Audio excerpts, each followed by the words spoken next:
मामू भाई।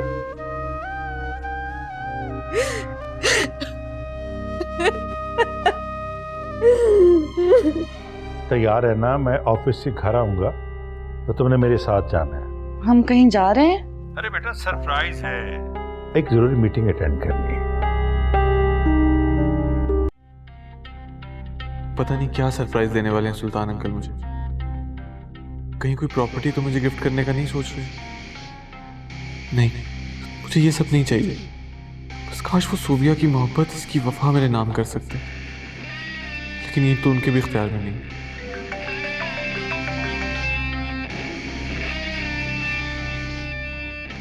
हेलो मामा, कैसे याद कर लिया आज अपने बेटे को? हदीद, हम लोगों ने जो हशाम भाई को दुख दिए हैं, मैं उसकी तलाफी करना चाहती हूँ। वो कैसे? शाम मामू हम लोगों से हर ताल्लुक तोड़ चुके हैं। हशाम भाई अभी थोड़ी देर पहले आए थे, उन्होंने मुझे माफ कर दिया है और वो चाहते हैं कि अहमर की शादी तक मैं उनके यहाँ ही रुकूं। अरे वाह मामा, ये तो बहुत जबरदस्त न्यूज़ सुनाई आपने। मुझे हमेशा से ये रिग्रेट रहता था कि मैंने आपको आपके भाई की मोहब्बत से दूर कर दिया। हाँ, लेकिन उन्होंने तुम्हें माफ नहीं किया, ना ही तुम्हें इनवाइट किया है शादी में, और ना ही तुम उनके घर जा सकते हो, इजाजत नहीं है। मेरे लिए इतना ही बहुत है कि आपको आपके भाई की मोहब्बत दोबारा मिल गई। बहुत बड़ा एहसान है शाम मामू का मुझ पर। खैर, आप खुशी खुशी वहां जाएं और इशरत मुमानी के तल्ख रवैये को इग्नोर करने की कोशिश कीजिएगा। बस बेटा, कुछ ही दिनों की बात है, फिर मैं वापस आ जाऊंगी। तुम अगर चाहो तो उतने दिन तो अपने ससुराल में रह सकते हो। नहीं मामा, मैं यही खुश हूं। इंशाल्लाह आहिस्ता आहिस्ता तुम्हारी जिंदगी में भी सब बेहतर हो जाएगा। अच्छा, मैं हशाम भाई के साथ शाम को चली जाऊंगी। बेटा, तुम मुझे कॉल मत करना, मैं खुद तुम्हें कॉल कर लूंगी। ठीक है मामा। अल्लाह हाफिज। अल्लाह हाफिज।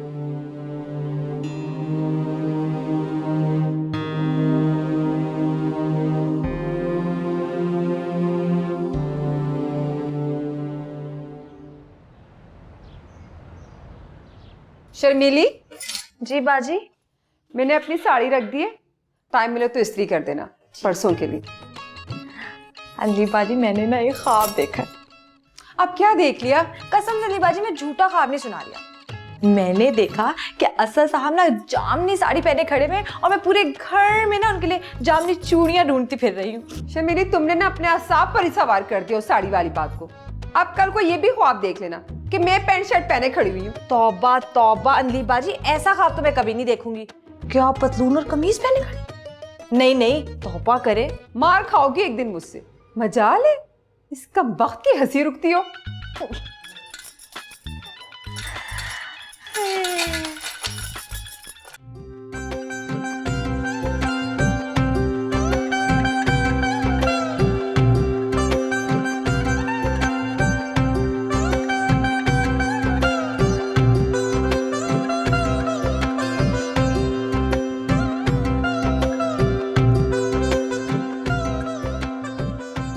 अरे वाह दानिया, मैं तो जब भी इस रूम में आई हूँ ना, तुमने कुछ नया ऐड किया होता है।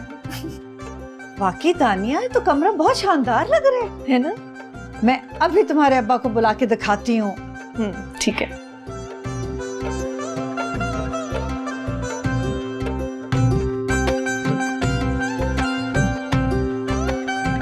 तुम क्या बच्चों की तरह फूलों से खेलना शुरू हो गई हो? बेटा, थोड़ी शर्माने की प्रैक्टिस भी कर लो। उफ तानिया, मुझे खुश तो होने दो, फिर बाद में शर्मा भी लूंगी। वैसे अम्मी से कहना कि कमरा ना कुछ दिन ऐसे ही सेट रहने दें, क्या पता उनको बहुत जल्दी मेरे लिए जरूरत पड़ जाए, है ना?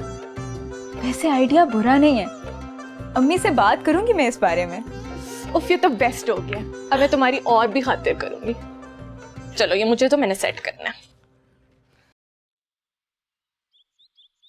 सोबिया, सुल्तान 15 मिनट में पहुंच रहे हैं, तुम तैयार हो गई?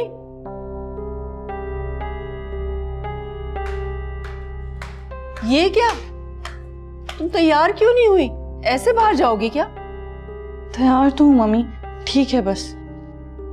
मेरी बात सुनो, अब मैंने और सुल्तान ने तुम्हारी खुशी और मर्जी के आगे सर झुका दिया है, मगर मुझे लगता है कि तुम कभी भी हमें खुश नहीं देखना चाहती। ऐसी बात नहीं है मम्मी, मेरा तो जैसे दिल ही मर गया हो। क्या तुम्हें अपने फैसले पर पछतावा हो रहा है? मुझे लगता है कि अहमर की शादी तुम्हें अपसेट कर रही है। आप ठीक कह रही हैं मम्मी, पछतावा हो रहा है मुझे।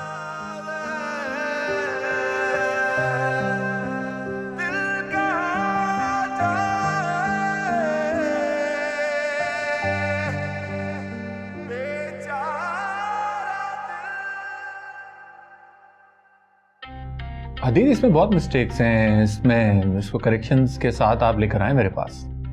जी सर। क्या हुआ, आपको कहीं जाना है? जी सर, एक बहुत ज़रूरी काम है, तो मैं आपको प्रेजेंटेशन सबमिट करवा देता हूँ। ठीक है, जाए। Thank you sir. एक्सक्यूज मी।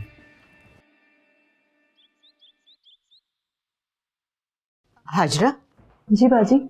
देखो तुमने मेरे पीछे रोजाना सुबह आना है और हदीद को नाश्ता बना के देना है। तुम अच्छी तरह जानती हो वो ऑफिस बगैर नाश्ते के नहीं जाता। अंडा पराठा बना के उसे तुमने देना है। बाजी अब ये बात बार बार क्यों कह रही है? मैं सुबह जल्दी आ जाया करूंगी और हदीद साहब को अंडे पराठे का नाश्ता बना दिया करूंगी।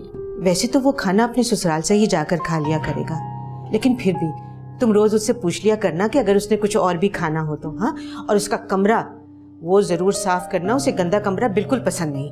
बाजी रोजाना सफाई करती हूँ, कभी आपको शिकायत का मौका मिला?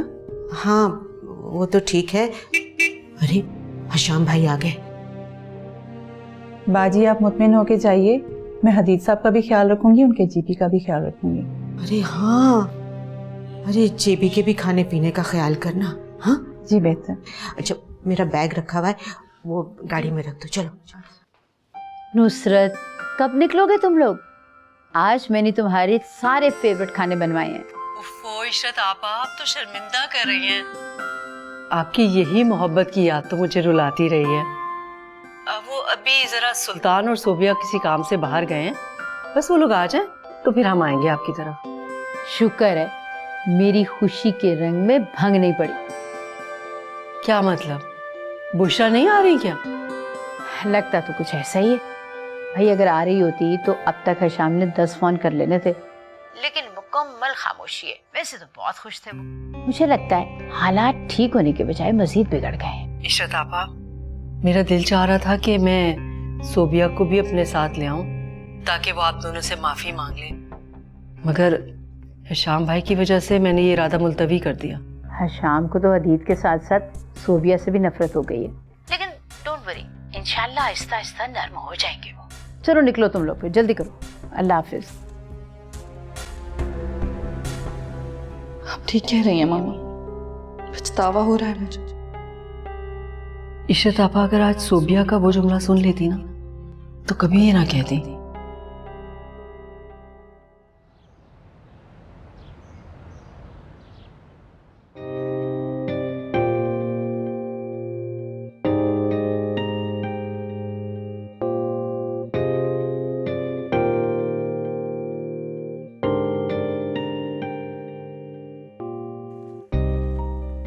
अरे आप आइए, मैं आपको ड्रॉप कर देता हूँ। नहीं भाई, बहुत शुक्रिया, मैं बस का ही इंतजार कर रही थी। हमारी किस्मत में वैसे भी धक्के खाना लिखा है। तो आप इस तरह अकेली क्यों निकलती हैं? किसी को साथ लेकर निकला करें। और कुछ शौहर कहाँ होते हैं? वो ऑफिस गए हैं, मैं जरूरी काम से जरा बाहर निकली थी। लेकिन आपको यूं इस तरह अकेले बाहर निकलते बिल्कुल डर नहीं लगता? लगता तो है, लेकिन आप जैसे मुहाफिज इंसान है ना हमारी हिफाजत करने के लिए। मैं चली जाऊंगी, बस मुझे यहीं तक तो जाना है। अरे इसमें तकल्लुफ की कोई बात नहीं है, लेकिन आप बच्चे के साथ एहतियात से निकला करें। आजकल जमाना ठीक नहीं है। मैं कोशिश करूंगी, लेकिन मजबूरी बहुत जालिम चीज है। ये इंसान को बेबस और मजबूर बना देती है। अरे इधर आओ, चलो मैं आपको ड्रॉप कर देता हूँ, आओ। कितना नेक इंसान है।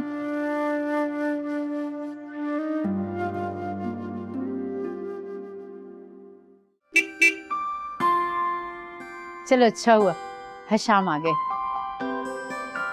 नुसरत के आने से पहले आ जाना चाहिए था इन्हें, वो भी खुश हो जाएगी।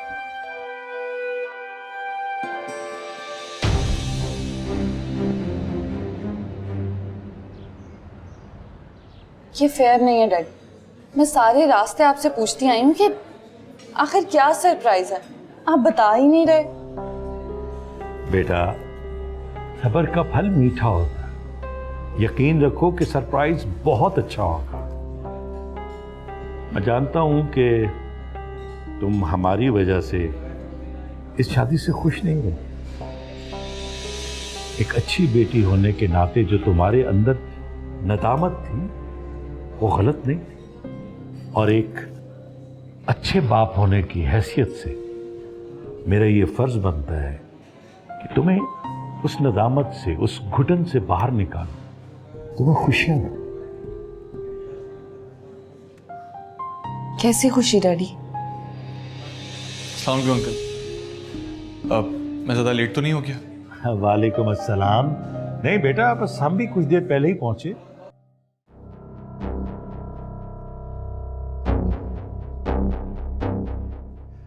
लो बेशरत, मैं आज शाम का पहला मेहमान तो ले आया। अस्सलाम वालेकुम भाभी। अपने मेहमान को लाने से पहले कम से कम मुझे बता देते आप, मैं ज़हनी तौर पर तैयार तो हो जाती। बेशरत, ये क्या बात कर रही हो? ये बुशरा है, कोई बुरी खबर नहीं जिसके लिए मैं तुम्हें पहले से तैयार करता। जिनकी वजह से मेरा बेटा मौत के दहाने पर पहुंच गया। मेरे घर में बजने वाली शहनाइयां नोहे में तब्दील हो गई। उनसे मिलने के लिए बहुत हौसला चाहिए होता है शाम। भाभी प्लीज मुझे माफ कर दीजिए। बाज बातें इंसान सिर्फ सह सकता है, किसी से कह नहीं सकता। और मैं कभी भी अपने भाई के घर की खुशियों को गम में बदलने का सोच भी नहीं सकती। बुशरा, तुम्हारे आंसू इस बात की गवाही दे रहे कि तुम दिल से नादिम हो और बेखता भी। मेरे बेटे को आंसुओं में डुबो दिया इन माँ बेटे ने, और आप कह रही हैं ये दोनों बेखता है।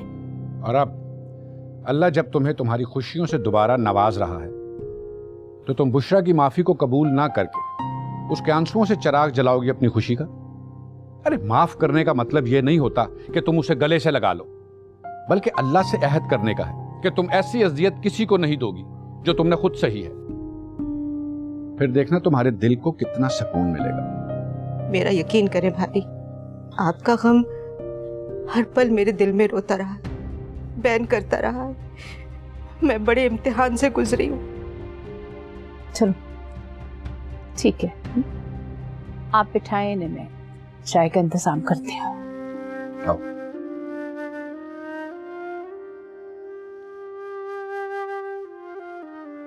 अच्छा डैडी, अब बता भी दें, आप आखिर क्यों लेकर आए मुझे यहाँ? जी अंकल, मुझे भी सारे रास्ते यही सस्पेंस परेशान करता रहा। बेटा, मैं जानता हूं कि तुम दोनों की मैरिज लाइफ हमारी वजह से बहुत डिस्टर्ब रही, हमारी नाराजगी की वजह से। तो मैं ये चाहता हूं कि तुम अब नए सिरे से अपनी जिंदगी शुरू करो, एंजॉय करो, खुश रहो। बस मैं तुम्हें खुश देखना चाहता हूं बेटा। आप लोग खाने में क्या लेंगे सर? भाई थोड़ी देर बाद आ जाना, इस वक्त मामला इंतहाई सस्पेंस पर है।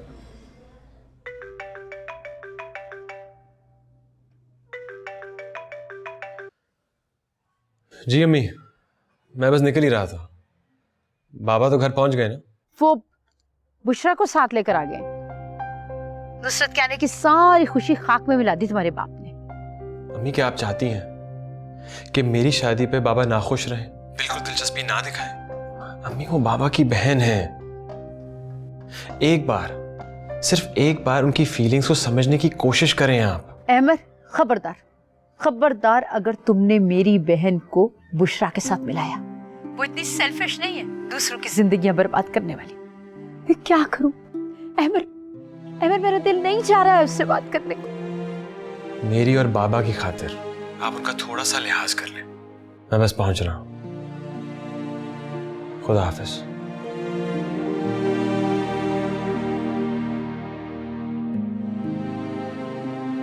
सूफिया ने मेरी कॉल देखकर भी मुझे कॉल नहीं की। पता नहीं उसने मुझे रात को कॉल क्यों की थी। क्या कहना चाह रही थी वो?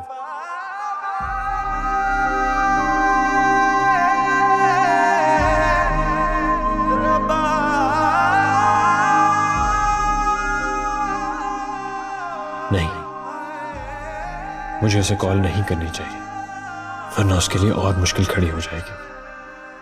सोबिया बेटी, मैंने तुम्हारी खुशी का ख्याल रखते हुए वो फंक्शन कैंसिल कर दिया। हदीद, मैं जानता हूं कि मेरी बेटी का रवैया तुम्हारे साथ बहुत ही सख्त है और इसने जज्बात में आकर तुमसे निकाह किया, जज्बाती कदम उठाए।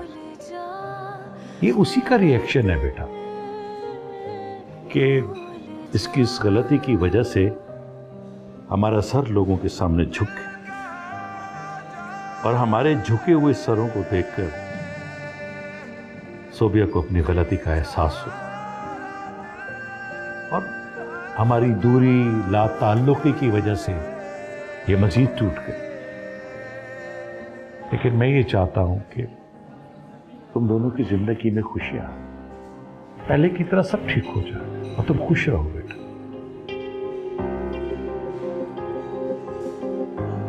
ये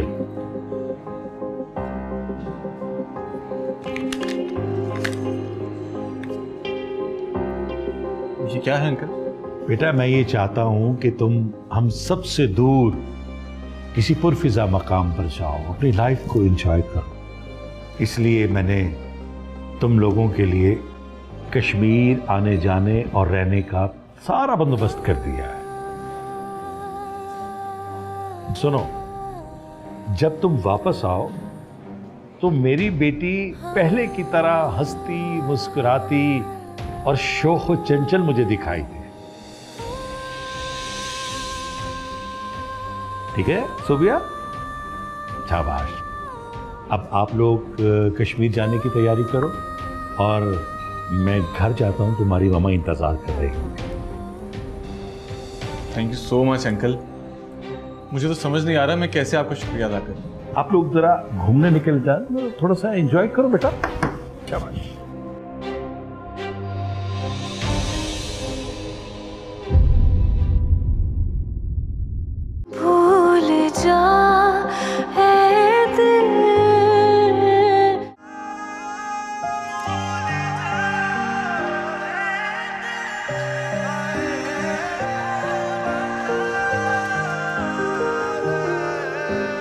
देखो हदीद, ऑफिस का कोई बहाना करो, जो मर्जी करो, कश्मीर वाला प्लान कैंसिल करवाओ।